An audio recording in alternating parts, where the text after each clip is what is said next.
Bismillahirrahmanirrahim. Assalamualaikum warahmatullahi wabarakatuh. Pemirsa yang dirahmati Allah, marilah kita simak ceramah dari Buya Arus Yasin dengan tema mengenal akhlak Rasulullah. Sebelumnya marilah kita berselawat terlebih dahulu. Allahumma sholli ala sayyidina Muhammad wa ala ali sayyidina Muhammad. Selamat menyaksikan. Assalamualaikum warahmatullahi wabarakatuh. Udah sarapan nih? Kok lemes? Sayang lemes ya. Alhamdulillah rabbil alamin, wassalatu wassalamu ala habibil mustafa sayyidina Muhammad al-mujtaba. Asyhadu an la ilaha illallah, asyhadu anna Muhammadan abduhu wa rasuluh. Allahumma salli wa sallim wa barik alaihi. Allahumma akhrijna min zulumatil wahmi wal jahli ila al-ma'rifati wal ilmi, amin ya rabbal alamin. Maulid ya, lagi maulid ya, benar. Tiap tahun maulidan, benar. Tiap tahun maulidan. Ada yang berubah nggak kalau maulid? Ada yang berubah nggak? Hatinya ada yang berubah nggak? Cintanya bertambah nggak? Atau biasa aja mana nih? Beneran nambah? Apa sama temen nambahnya? Maka maulid ini wajib diseriusi, karena maulidnya hanya sekali setahun. Padahal cinta Nabi mesti setiap detik. Ya, Bapak Ibu, saudara-saudariku karena Allah, kita bersyukur negeri ini betul-betul sangat memberi ruang untuk kita bermaulid. Saya buat maulid di mana-mana, itu nggak ada dibubarin.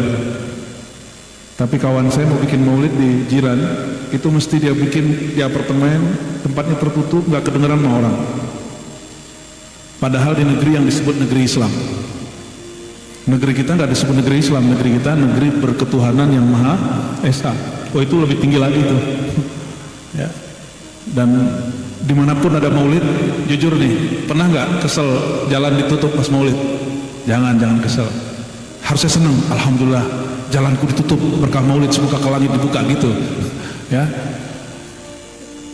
Bermaulid itu, Bapak Ibu, maulid itu secara bahasa artinya lahir, kelahiran. Jadi maulid, apa arti maulid? Ini satu akar kata adalah lam yalid wa lam yulad. Dia Allah tidak melahirkan dan tidak dilahirkan. Maulid artinya kelahiran. Kalau anak kita lahir senang nggak? Jangankan anak kita lahir, dulu saya nggak senang sama kakak saya karena sering tengkar. Kakak saya sering lepas jilbab dulu, sering tengkar sama saya itu dulu waktu kita masih kelompoknya aliran keras, air raksa. Ya dulu kakak saya itu udah, masya Allah itu dah ya, saya tonjokin, tapi bukan mukanya saya tonjokin. Saya kalau nonjok cari bagian sini. Ya kalau nggak pinggamnya kita tendangin ya, anak boxer soalnya. Tapi ketika anak dia lahir, itu pun rasa belum ada. Pas malam hari dia bawa pulang anaknya, saya dengar anaknya nangis malam hari. Pas dengar nangis itu, di situ saya merasakan, loh aku punya ponakan tuh. Senangnya bukan main.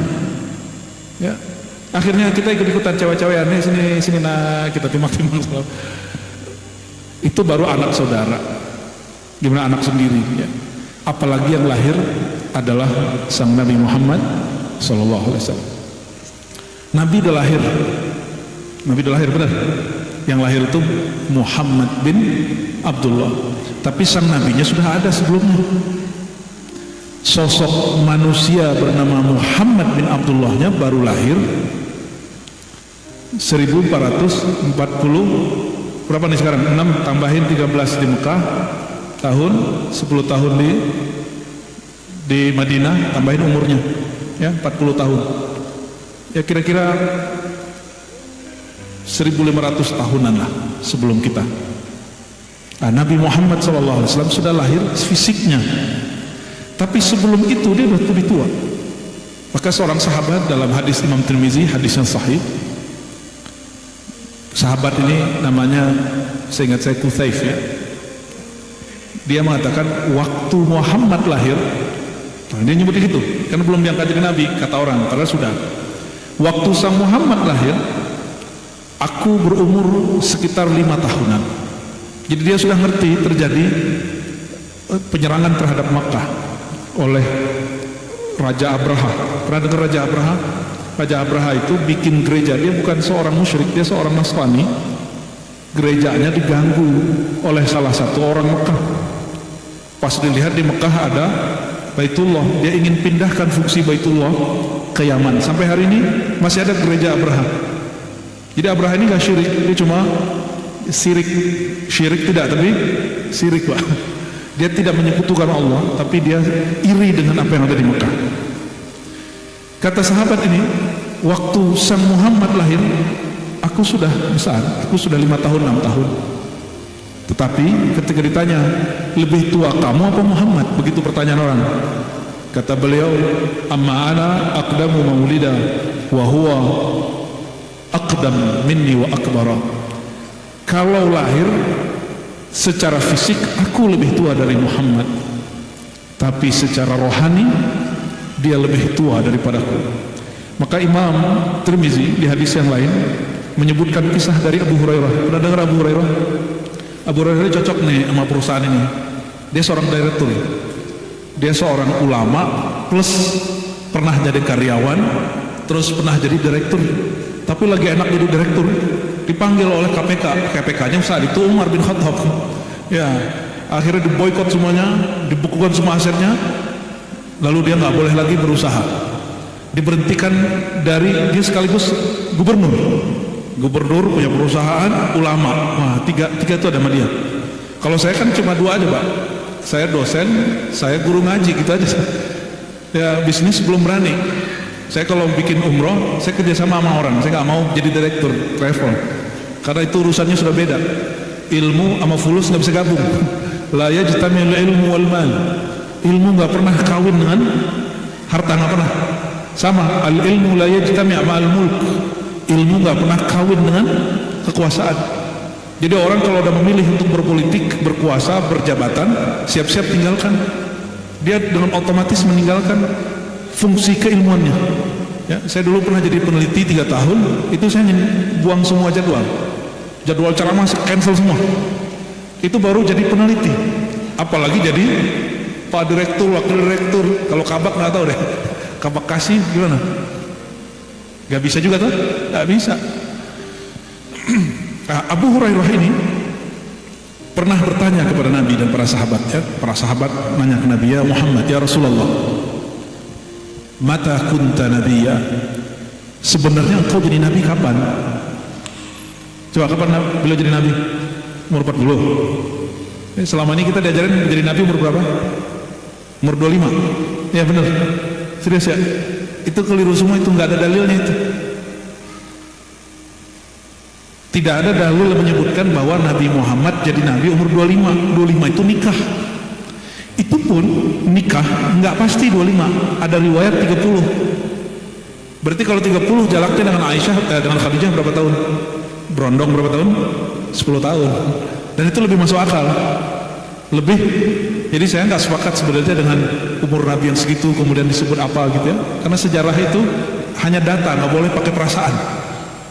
Ya, atau pakai ilham, nggak bisa.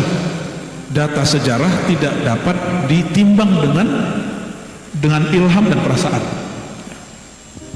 Lalu Sayyidina Muhammad SAW menjawab, aku sudah jadi nabi, Adam belum dicipta, Adam masih air, masih ruh. Ada yang tahu Nabi Adam berapa ribu tahun yang lalu? Ada yang tahu nggak Bu? Nabi Adam kapan? Berapa ribu tahun Nabi Adam? Ada yang tahu? Ya? Tahu nggak? Makanya kalau ada kuburan Nabi Adam kita ziarahi ya. Katanya di Jeddah ada sepeda ontel Nabi Adam ya. Orang Indonesia mau aja dibodohin ya. Jangan mau dibodohin. Zaman itu belum ada sepeda ontel. Itu cuma istilah aja.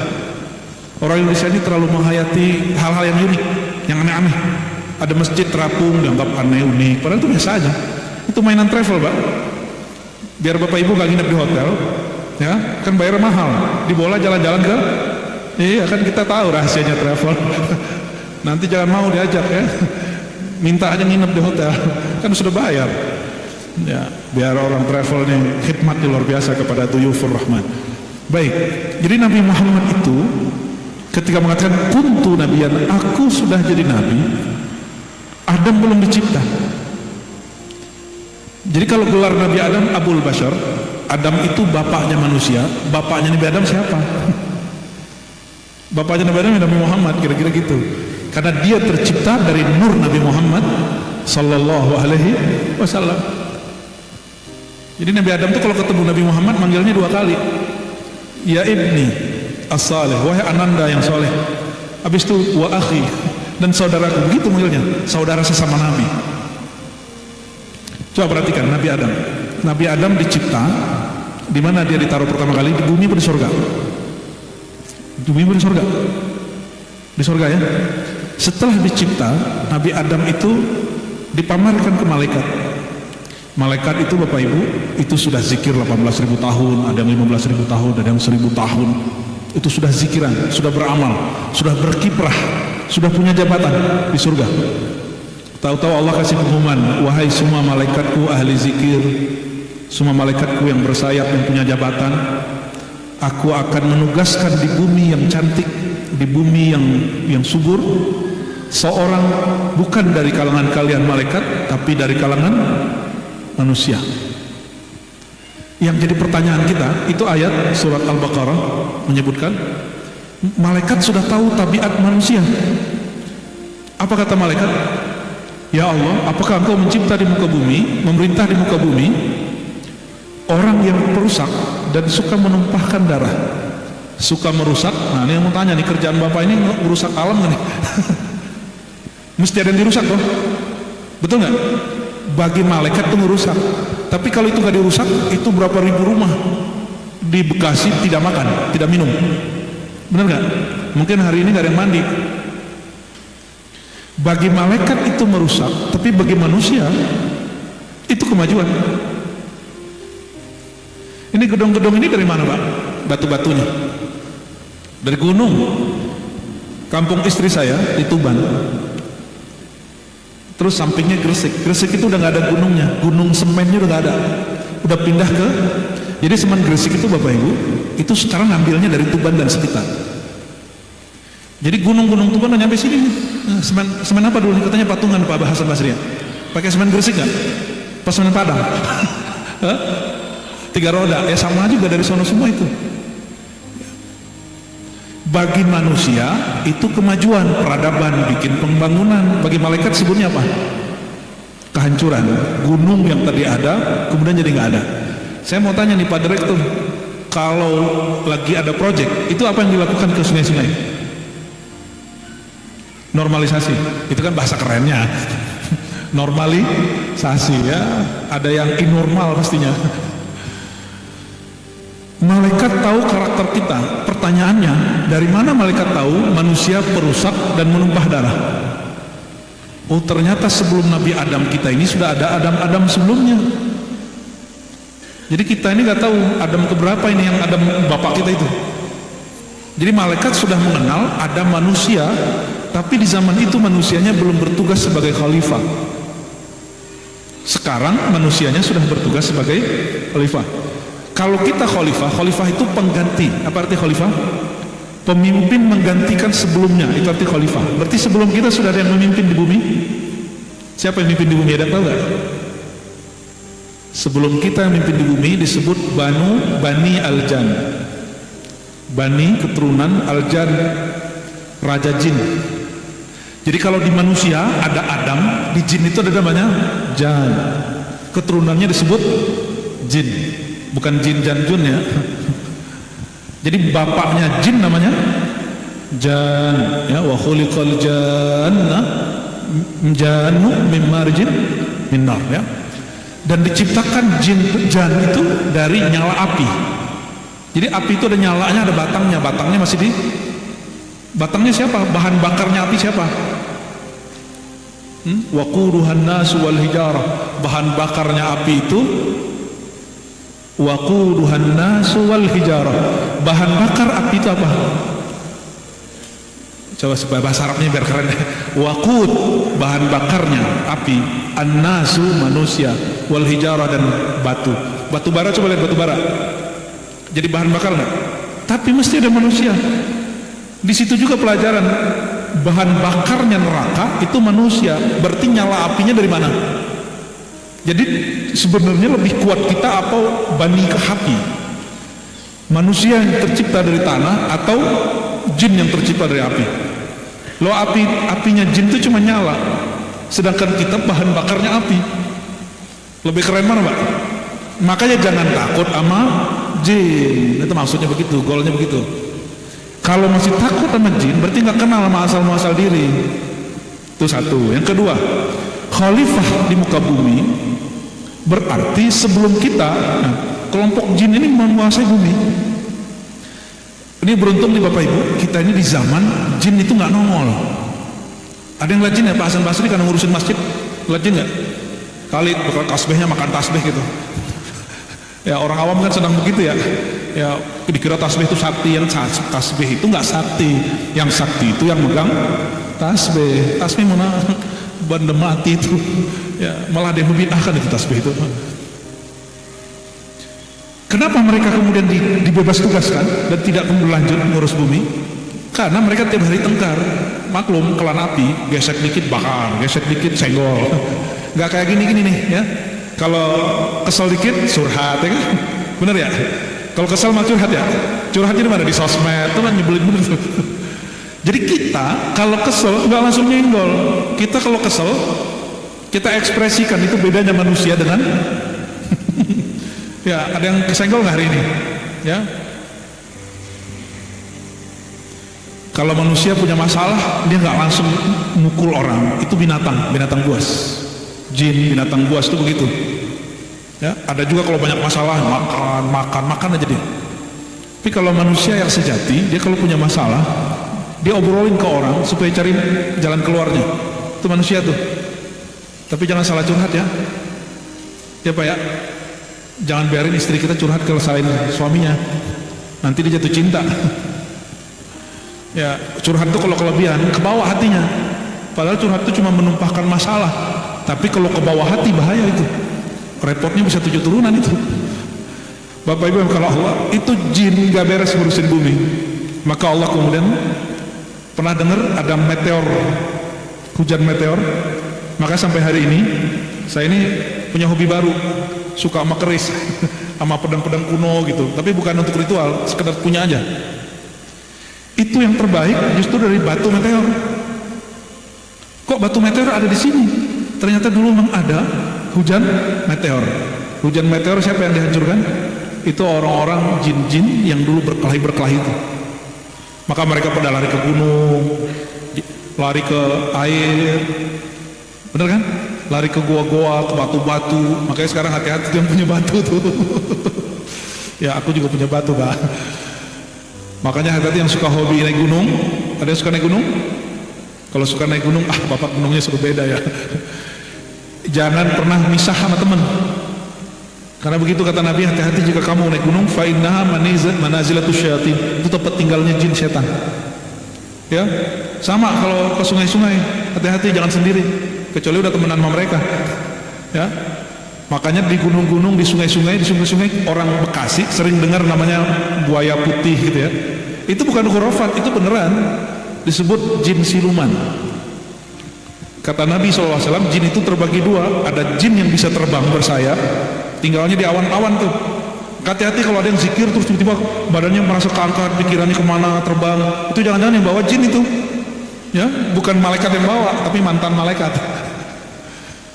Jadi jangan senang dulu kalau zikiran, ketemu makhluk ini, ketemu orang ini. Siapa tahu itu bukan nur malaikat, tapi itu jin yang kamuflase. Maka kita sangat hati-hati untuk masalah pengalaman batin. Hati-hati bener, jangan sampai halu. Ya, tahu halu ya? Yang nggak real di real kan gitu. Ada yang pindah ke air, pindah ke danau-danau. Ya, sampai sekarang saya masih ketemu guru-guru saya itu. Dia kalau dakwah pakai apa? Sampan kecil gitu ya. Selalu ada makhluk buaya, masih ada buaya putih. Putihnya bukan putih yang seperti yang ada di Ragunan itu.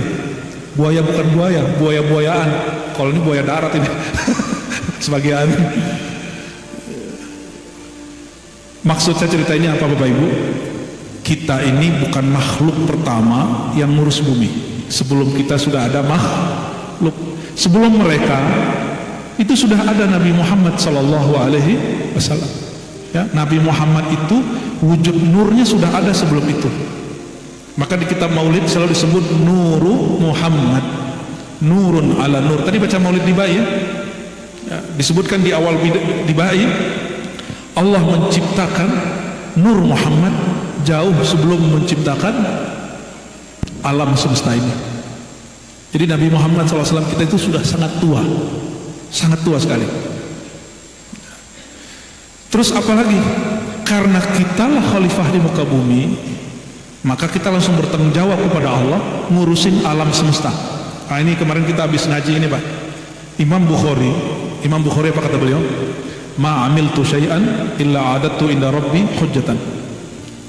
Aku tidak melakukan sesuatu kecuali aku siapkan hujahnya di sisi Allah. Coba hari ini sudah disiapkan belum hujahnya di sisi Allah? Yang megang handphone ditanya nanti di malaikat lagi ngaji, kalian pakai handphone, nyebut nama Rasulullah main handphone, nanti jawabannya gimana? Ya? Sholat telat, apa jawabannya di hadapan Allah nanti? Itu yang disebut hisab. Kata Imam Bukhari, tiadalah aku lakukan sesuatu kecuali aku siapkan hujahnya, alasannya. Kira-kira kalau Bapak Ibu buat sesuatu hari ini, sudah siapin alasan belum di hadapan Allah? Udah nyiapin belum alasannya, kenapa begini, kenapa begitu? Gimana? Udah nyiapin belum? Kerja udah berapa tahun? Yang paling lama berapa tahun nih? Berapa? 30 tahun. 30 tahun Pak, dari Bapak masih cakep bener ya, gak tampan. Sekarang sudah ubanan ya, tapi gak berubah, hidungnya mancung. Perutnya maju dikit gak? Maju dikit ya. Saya bisa bayangin lah, dulu imut-imut lah wajahnya. 30 tahun, kerja mulai jam 8, pulang jam 4. Kira-kira kalau ditanya Allah, 30 tahun kamu kerja, apa alasan kamu bertahan kerja, tapi kamu tidak tahan tahajud sama aku? Kira-kira apa jawabannya Pak? Harus punya jawaban Pak, harus punya jawaban. Bapak punya istri? Satu berdua? Satu. Ada, alhamdulillah. Ibu mana Bu? Emang istri atau Bu? Anak berapa Ibu? Anaknya 3. Oke, itu jawabannya. Ya Allah, Engkau menitipkan kepadaku 3 anak, 1 istri. Jawabannya gitu Pak. Jangan gak punya jawaban. Allah itu suka kalau ada orang punya jawaban. Kenapa? Inna sam'a wal basara, pandangan, pendengaran, hati, semuanya mas'ula, semua ditanya. Kenapa kamu pakai ini? Dulu nggak pakai kacamata kan Pak? Mumpung bisa ditanyain Bu ya. Sampai dari nggak pakai kacamata terus pakai kacamata, asbabnya apa? Nonton bokep apa kerja gitu? Gitu. Karena main YouTube malam-malam hari lampu mati, atau kenapa matanya rusak? Kan ini saya ngasih barang ke orang untuk dititipin, boleh dipakai gitu. Tiba-tiba ketika dibalikin rusak. Saya nanya dong, ini rusak ini kenapa? Kalau dia punya alasan kita terima. Pernah nggak sama teman mau nonjok dia, tahu-tahu dia kasih alasan, nggak jadi nonjok loh. Ya. Barang kita dipakai rusak, kita udah mau marah minta ganti, tahu-tahu dia bilang, "Duh Bang, jangan mau ganti, mau makan sehari aja susah Bang." Ya. Nggak jadi. Itu pinter-pinternya sahabat Nabi. Pernah dengar sahabat Nabi yang tak harusnya dapat hukuman nggak jadi dapat hukuman? Ini sahabat nafsu besar, duit nggak punya, nikah, ilmu kurang. Tengah hari bulan puasa, nafsu dia lagi naik, dia gaulilah istrinya. Kalau menggauli istri bulan puasa gimana? Siang puasa, karena kafarah, nebus makan 60 miskin. Ya, apa kata Nabi? Kamu wajib bayar kafarah. Dia tanya, ya Rasulullah, itu berapa hari, berapa orang gua kasih makan? Ya 60. Kata dia, ya Allah, ini makan seharinya belum tahu mau makan apa nih Rasulullah. Akhirnya ya sudah. Kamu punya ini nggak? Punya nyimpan makanan nggak? Enggak. Dia nggak wajib puasa, nggak wajib lagi nebus dengan kafarah, malah Nabi kasih makan, makan. Karena dia pinter memberi jawaban. Dia pinter ngasih, dan jawabannya kena semua. Coba mata ini kan, udah pakai kacamata. Ini pakai kacamata sebelum kerja apa setelah kerja Pak? Setelah kerja. Mesti punya jawaban nanti, ya Allah, ini mataku aku pakai untuk menafkahi anak-anakku. Tapi walaupun aku sibuk, nggak lupa sholat. Di sini berapa waktu berarti di sini? 2 waktu, zuhur sama asar. Coba cek, beneran sholat asar di sini apa pulang duluan? Harus punya alasan. Coba lihat kepalanya pada botak nggak Pak? Mulai botak, mulai putih. Untuk apa kita ngebotakin kepala itu? Mesti ada jawabannya. Nggak boleh enggak. Karena ini punya kita, punya Allah. Ada seorang ahli ibadah di zaman Bani Israel. Diceritakan Nabi ini kan diperjalankan. Jadi bagi Nabi, waktu dahulu dan waktu nanti itu sama. Belum melihatnya sama. Beliau tahu umurnya Nabi Adam, juga tahu nanti kejadian masa depan seperti apa dengan izin Allah tentu. La ya'lamul ghaiba illallah, yang tahu gaib hanya Allah. Dan Nabi Muhammad disertakan dalam pengetahuan itu, diberitahu. Apa kata beliau? Nanti ada orang yang beribadah 500 tahun gak pernah maksiat. Allah kalamkan kepada mereka. Ini hadisnya sahih, riwayat Imam Baihaqi. Allah kata Allah, wahai hambaku. Nah, ini untuk pelajaran kita semua yang merasa sudah banyak karya, yang merasa sudah banyak kerja. Ini perhatiin hadis ini.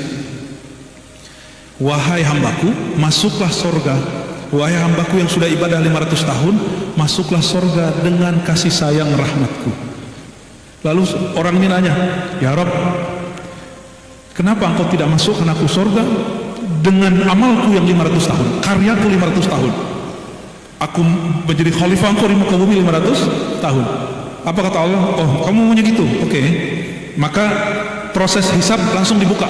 Orang ini tadinya masuk surga nggak perlu dihisab, karena dia nuntut masuk surga dengan amalnya, maka Allah panggil malaikat hisab. Malaikat hisab, malaikat mizan timbangan datang semua, itu KPK-KPK-nya Allah, pengadilan-pengadilannya Allah, jaksa-jaksanya Allah datang semua.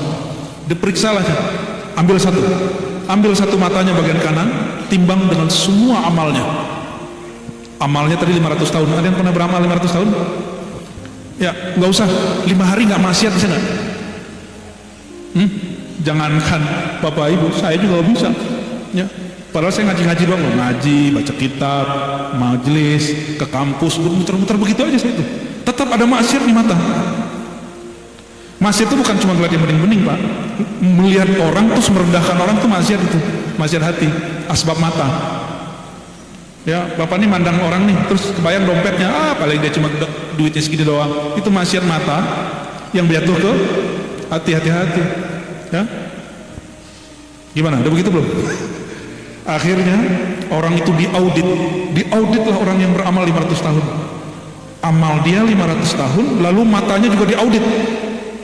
Dipakai apa aja fasilitas mata ini. Dihitunglah semua fasilitas yang dia pakai dengan ibadah dia 500 tahun. Ternyata kata orang Jawa apa? Podomoro. Sama Pak. Mata dipakai 500 tahun, dia ibadah 500 tahun. Malah kurang-kurang dikit. Kalau orang tidur ibadah nggak? Untungnya orang ini sebelum tidur dia doa, maka dihitung tidurnya ibadah. Malam tadi tidurnya ibadah nggak? Tidurnya pakai doa apa pakai YouTube? Apa pakai TikTok? Hah? Tertidur megang handphone atau tertidur megang nama Allah? Gak handphone. Itu tidur gak ibadah. Mau malam ini tidurnya dalam ibadah? Taruh handphonenya, baca Bismillah. Bismillah, bismikallahumma ahya wa amut, atau amutu wa ahya, atau Bismillah aja. Mau coba? Tapi jangan lagi kerja ya. Mau ibadah dulu Bismillah. Itu bapak-bapak itu bocoran. Kita lagi Jumatan, ini wajah-wajah ibadahnya. Khotib naik, alhamdulillah, ittaqullah, langsung tuh ya, mata dipejam, kepala tertunduk, suara nafas. Tahu-tahu udah selesai, udah khotbah kedua, dicolek dong, lalu bangun. Ya, curi-curi katanya, beban hidup dari Pak Direktur terlalu banyak katanya. Bapak Ibu yang bukan Allah, itu orang setelah ditimbang, akhirnya Allah bilang, ambil mata kiri, yang tadi baru mata. Dia doa, ya Rabb, jangan teruskan ya Allah, jangan diteruskan auditnya, tolong masukkan aku surga dengan kasih sayang rahmat-Mu. Jadi jangan, saya udah umroh sekian kali, itu gak usah. Aku udah zikir pagi sore, zikir cuma pagi sore, bangga ada. Zikir pagi sore paling lama cuma setengah jam, paling-paling 5 menit udah kabur. Ya, zikir begitu kita banggain, gak cukup. Ya, Nabi Muhammad SAW itu karena tahu manusia ini gak sanggup bersyukur, maka beliau mengajarkan cara syukur paling indah, paling mudah. Bersyukur itu bukan ngomong apa alhamdulillah alhamdulillah, itu lafaz syukur. Bersyukur paling tinggi Bapak Ibu, ini intinya maulid. Itu maulid itu berterima kasih kepada Allah, bersyukur kepada Allah, dimulai dengan bersyukur kepada kekasih Allah Nabi Muhammad SAW. Maka mensyukuri itu caranya gimana? Ini pertanyaan, Ibu, kalau punya hadiah nih, terus dikasih seseorang, seneng ke hadiahnya dipakai orang itu? Seneng, bener. Tapi kalau dia habis pakai terus bilang, ini gua beli sendiri, kira-kira begitu gimana? Ini hasil jerih payahku loh. Padahal dia dikasih seseorang, kita ngasih. Kira-kira ke toko lagi begitu gimana? Kita bilang dia apa? Hah? Ke toko lagi, lo nggak tahu diri gitu ya. Begitulah Allah kira-kira. Allah itu memberi hadiah itu dua jenis. Ada hadiah yang kita menjemputnya lewat bekerja, ada hadiah yang kita terima tanpa kita bekerja. Benar nggak? Itu disebut rezeki. Ada rezeki yang kita nggak kemana-mana atau datang. Ada rezeki yang kita mesti jemput di tempat-tempat kita bekerja. Itu semua hadiah dari Allah SWT. Wa mimma razaqnahum yunfikun. Razaqna, kami yang memberi rezeki mereka. Nahnu narzuquhum, kami memberi rezeki mereka. Ya, kami yang memberi rezeki mereka. Jadi yang ngasih rezeki Pak Direktur, Bupati, Pak Allah. Jadi kita baik-baiknya sama Allah apa cuma Pak Bupati, Pak Direktur? Mau baik-baikan sama siapa? Ya, kalau kita dikasih hadiah, kita tunjukin, ya Allah ini punyamu. Hari ini susah nyari kerjaan Pak ya, masih susah nyari kerjaan. Ini Bapak Ibu alhamdulillah dapat kerjaan. Kerjaan ini karena pinter kita atau karena hadiah dari Allah? Ngecek doangnya orang bersyukur apa enggak nih? Pekerjaan sekarang itu karena pinternya Bapak Ibu, karena koneksi Bapak Ibu, atau karena hadiah dari Allah? Beneran nih, kalau dikasih hadiah seneng nggak? Pak, kalau nggak seneng kalau nggak kenal orangnya. Dikasih hadiah 500.000 tapi nggak kenal orangnya, bilang dikit. Tapi dikasih hadiah cuma misalnya apa ya, dikasih hadiah donat 50.000, kita tahu yang ngasih orang yang kita suka, gimana? Walaupun kita nggak suka donat jadi suka Pak Ibu. Jadi cara bersyukur itu wajib mengenal yang memberi. Semua pemberian Allah itu kata Nabi SAW dibagikan lewat aku. Wallahu mu'ti wa ana qasim. Allah lah yang memberi, tapi yang bagi-bagi aku. Ini bagian akhir yang mau saya sampaikan Bapak Ibu.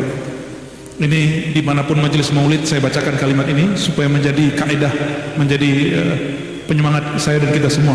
Kenapa maulid mesti baca dibai, simtid duror, ya? Kenapa baca solawat-solawat? Kenapa kita mengisahkan Nabi Muhammad SAW?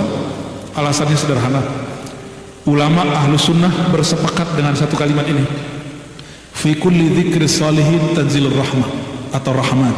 Setiap disebut orang yang soleh, turunlah rahmat. Makhluk paling soleh siapa? Nabi Yuna Muhammad, ya, Nabi kita Muhammad SAW. Setiap disebut nama orang soleh, turun rahmat. Jangankan Nabi Muhammad, ahli hadis Bapak Ibu itu punya silsilah. Imam Bukhari mengatakan, dia kenapa menyebut nama orang-orang soleh gurunya, dari gurunya Humaydi, dari gurunya Sufyan, dari gurunya Al-Ansari, gurunya Tamim, terus sampai kepada Nabi, menyebut mereka menyebabkan rahmat turun.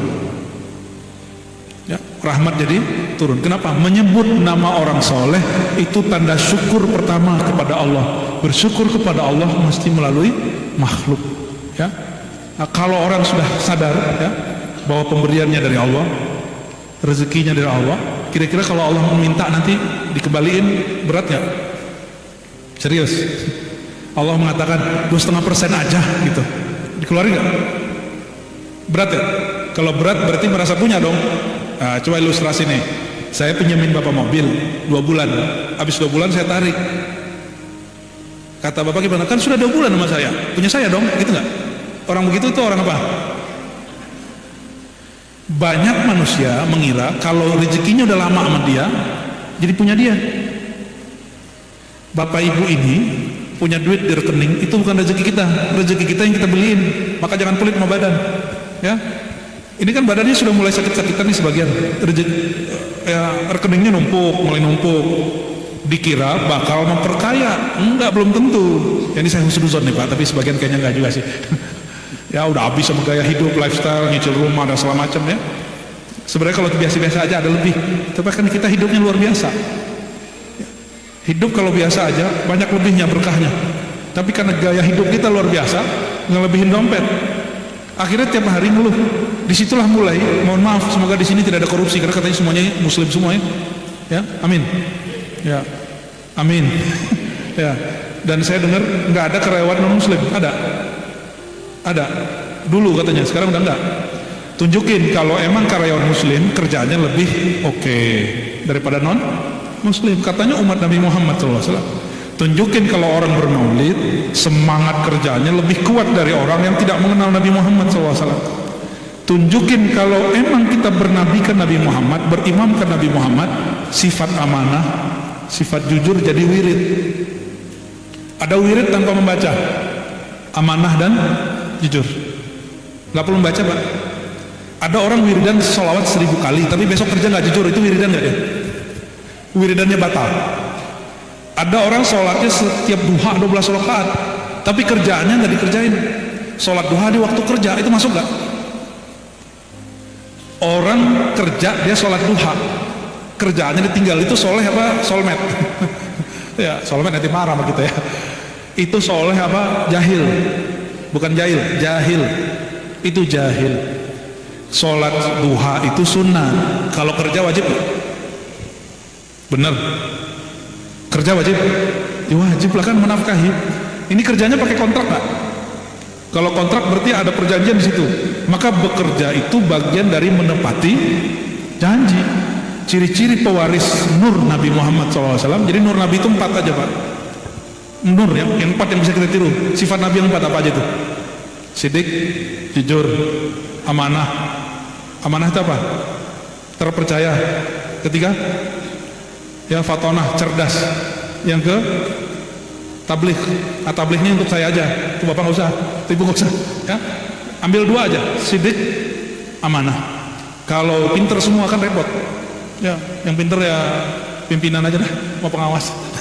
Ya, jangan semuanya pinter, ini pinter. Karena orang pinter tuh suka nyari kesalahan. Tapi orang paling pinter bukan nyari kesalahan, nyari penyelesaian masalah. Ya, semoga pimpinannya bukan yang keminter, tapi yang benar-benar pinter. Ya. Amin ya rabbal alamin. Nah, terakhir Bapak Ibu, jadi bermaulid itu orang sukses bermaulid ketika dia mewarisi sifat Nabi Muhammad Sallallahu Alaihi Wasallam. Gak usah banyak-banyak, ambil aja 2 sifat itu sampai mati, insya Allah husnul khatimah. Kalau wirid berhenti kalau kita makan, minum, tidur. Tapi kalau sifat jujur, ketika tidur masih jujur kan? Orang jujur itu tidur masih disebut jujur nggak? Orang amanah kalau tertidur masih disebut jujur? Orang amanah tidur, kita sebut nggak itu orang amanah lagi tidur gitu kan? Tapi kalau orang sholat tidur masih sholat nggak? Ini kurang cerdas nih jawabannya nih. Orang sholat tidur masih sholatnya?